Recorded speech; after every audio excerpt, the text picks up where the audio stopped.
অসমবাসী আমি পুনৰ উপস্থিত হৈছোহি বিশ্ব পৰিৱেশ দিৱস উপলক্ষে গটং পঞ্চায়তত আৰু গটং পঞ্চায়তত এনেদৰে আচলতে গছপুলিসমূহ ইয়াত বিতৰণ কৰা হৈছে যিহেতু অহা 5 জুন বিশ্ব পৰিৱেশ দিৱস আৰু বিশ্ব পৰিৱেশ দিৱস উপলক্ষে গটং পঞ্চায়তৰ আমাৰ মাজত সভানেত্ৰী ডাঙৰীয়ানী আছে লগত আমাৰ পৰিৱেশ সুৰক্ষা সমিতিৰ কেন্দ্ৰীয় সভাপতি আছে আৰু আপোনালোকক আমি দেখাই আছো ইয়াৰ পৰিৱেশ আৰু 5 জুন বিশ্ব পৰিৱেশ দিৱস উপলক্ষে তেওঁলোকে আচলতে পঞ্চায়তৰ এই যি গটং পঞ্চায়ত আছে পঞ্চায়তৰ ৱাৰ্ডে ৱাৰ্ডে গছপুলি ৰোপণ বিতৰণ আৰু প্ৰতিপালনৰ কাৰ্যসূচী তেওঁলোকে লোৱা হ'ব বুলি আমাক জনাইছে আৰু আমাৰ ইয়াত পৰিৱেশ সুৰক্ষা সমিতিৰ এই দলটি উপস্থিত হৈছেহি আৰু এই গছপুলিসমূহ তেওঁলোকক ইয়াত বিতৰণ কৰি থকা হৈছে আমি গটং পঞ্চায়তৰ সভানেত্ৰী ডাঙৰীয়াৰ ওচৰলৈ আহিব বিচাৰিছোঁ যিহেতু বিশ্ব পৰিৱেশ দিৱস আপোনালোকে গছপুলিসমূহ ক'ত কি কেনেকৈ ৰোপণ কৰিব ক'ত কি কৰিব হয় আমি বিশ্ব পৰিৱেশ দিৱসত আমি গছপুলিবিলাক আমি প্ৰত্যেক আমাৰ গটং পঞ্চায়তত 10টা ৱাৰ্ড আছে 10টা ৱাৰ্ডতে আমি ৰাস্তা কিনাৰে কিনাৰে আমি পুলিখিনি ৰুম বুলি আমি সিদ্ধান্ত লৈছোঁ আৰু আপোনালোকক আমি যোগাযোগ কৰিলোঁ আৰু পুলিখিনি মঙাইছোঁ মানে ইয়াত আমি ধন্যবাদ জনাইছোঁ পঞ্চায়তৰ সভানেত্ৰী ডাঙৰীয়ানীক আৰু আমাৰ লগত পৰিৱেশ সুৰক্ষা সমিতিৰ কেন্দ্ৰীয় সভাপতি ঋতুৰাজ বৰুৱা ডাঙৰীয়াও আছে যিহেতু অহা 5 জুন বিশ্ব পৰিৱেশ দিৱস আপোনালোকে আজিৰ পৰা কাৰ্যসূচী আৰম্ভ কৰিছে কি ক'ব প্ৰথমে মই অসমবাসী ৰাইজলৈ অহা 5 জুন বিশ্ব পৰিৱেশ দিৱসৰ আন্তৰিক শুভেচ্ছা জ্ঞাপন কৰিছোঁ হয় আমি এই আমাৰ গটং পঞ্চায়তত আছোঁ ইয়াৰ সভানেত্ৰী অমি কিষাণ বাইদেৱে আমাৰ লগত যোগাযোগ কৰিলে যে অলপ পুলি লাগে গতিকে আমি পুলি আৰু এই পুলি ক্ষেত্ৰত অৱশ্যে এটা কথা ক'ব লাগিব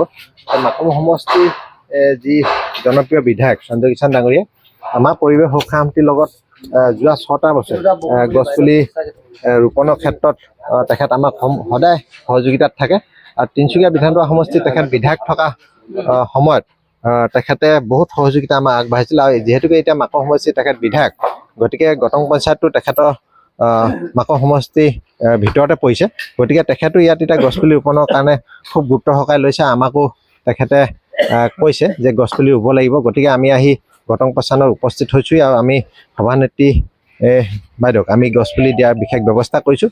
আৰু ভৱিষ্যতৰ দিনবিলাকত আমি ইয়াত গটং পঞ্চায়তৰ আশে পাশে বিশেষকৈ এই ৰাস্তাটো আমাৰ ডিব্ৰুচৈখোৱা আৰু মাগুৰীবিললৈ যোৱা এটা ৰাস্তা মাগুৰীবিল হ'ল আমাৰ অসমৰ লগতে ভাৰতৰ লগতে পৃথিৱীৰ এখন বিখ্যাত পক্ষীবিল পক্ষীবিলখনৰ অহা যোৱা ৰাস্তাটোত আমি সৌন্দৰ্য বৰ্ধনৰ কাৰণে বিশেষ ব্যৱস্থা কৰিম গতিকে ৰাইজৰ সহযোগিতা লাগিব আৰু আমি ভাল লাগিলে আজি আমাৰ গটং পঞ্চায়তৰ সভানেত্ৰী অমি কিষাণ বাইদেৱে আমাক গছপুলি বিচাৰিছে তেখেতক গছপুলি ৰোৱাৰ বিশেষ গুৰুত্ব সহকাৰে লৈছে গতিকে ৰাইজলৈ আহ্বান কৰিছোঁ অহা 5 জুন বিশ্ব পৰিৱেশৰ দিনাখনত প্ৰত্যেকে যাতে এটা গছপুলি ৰোপণ কৰে আৰু প্ৰতিপালনৰ বিশেষ ব্যৱস্থা কৰি এজোপা বৃহৎ গছৰ ৰূপ দি যাতে পৰিৱেশ প্ৰদূষণটো যাতে নিয়ন্ত্ৰণৰ ক্ষেত্ৰত সহায়ক হয় আমি ধন্যবাদ জনাইছোঁ পৰিৱেশ সুৰক্ষা সমিতিৰ কেন্দ্ৰীয় সভাপতি ঋতুৰাজ বৰুৱা ডাঙৰীয়ালৈ আৰু আজি ইয়াত গটং পঞ্চায়তত পৰিৱেশ সুৰক্ষা সমিতিৰ এটি দল আহি ইয়াত উপস্থিত হ'লহি আৰু তেওঁলোকে যিহেতু অহা 5 জুন বিশ্ব পৰিৱেশ দিৱস সেইবাবে গছপুলিসমূহ ইয়াত বিতৰণ কৰিছেহি আৰু এই গছপুলিসমূহ পঞ্চায়তৰ এই যিসমূহ ৱাৰ্ড আছে এই ৱাৰ্ডসমূহত গছপুলিসমূহ ৰোপণ কৰা হ'ব